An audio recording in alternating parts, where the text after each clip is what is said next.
The NFL has been the pinnacle of sports entertainment for several decades now and brings in billions of dollars every season.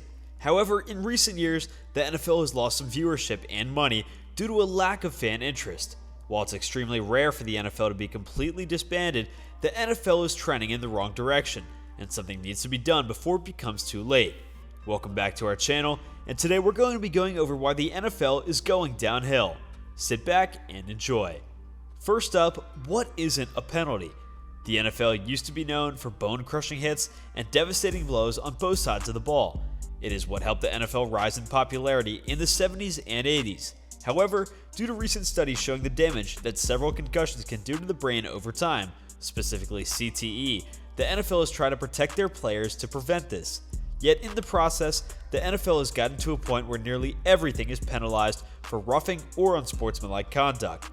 Some fans have started to say that the NFL is becoming the National Flag Football League due to all the ridiculous penalties.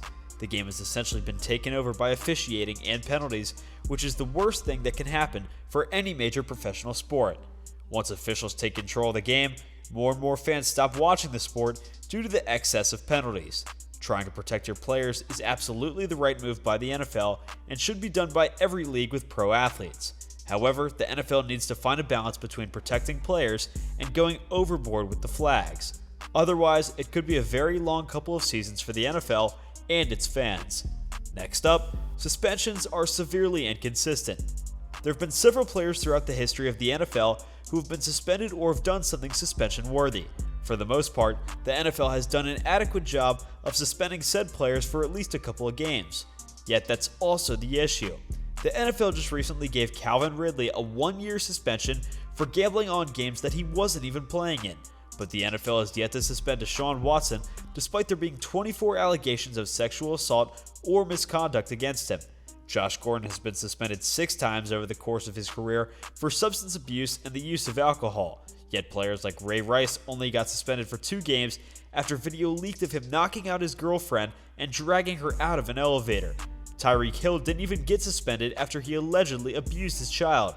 The NFL has been so concerned about making sure players don't abuse the drug policy or try to take performance-enhancing drugs that they have completely disregarded the several disgusting acts unrelated to football by current and former players. Fans around the league have taken notice of this as well. Fans of the Cleveland Browns, as well as other teams, have voiced their disdain and the NFL's refusal to give out a suspension to Deshaun Watson. If the NFL wants to continue to be a top sports league and form of entertainment, they need to put morals in front of money-making and star power. Otherwise, several thousands of fans will most likely drop the sport. Next up, the NFL doesn't appeal to the younger generations. Now, this isn't to say that the NFL doesn't attempt to cater to the younger generation. NFL Play 60 has done a pretty respectable job of helping kids love the game of football. Yet because of how much research and data has come out about the long-term injuries the sports can cause, parents around the nation have become more hesitant to get their kids involved in the brutal sport. But it's not just about the kids who want to play the sport. The NFL does not market the game to the young kids nearly as well as some of the other pro sports leagues. For example, the NHL has several people on social media who try to cater to the young audiences, and the Toronto Maple Leafs even have a game dedicated to the kids called the Next Generation Game.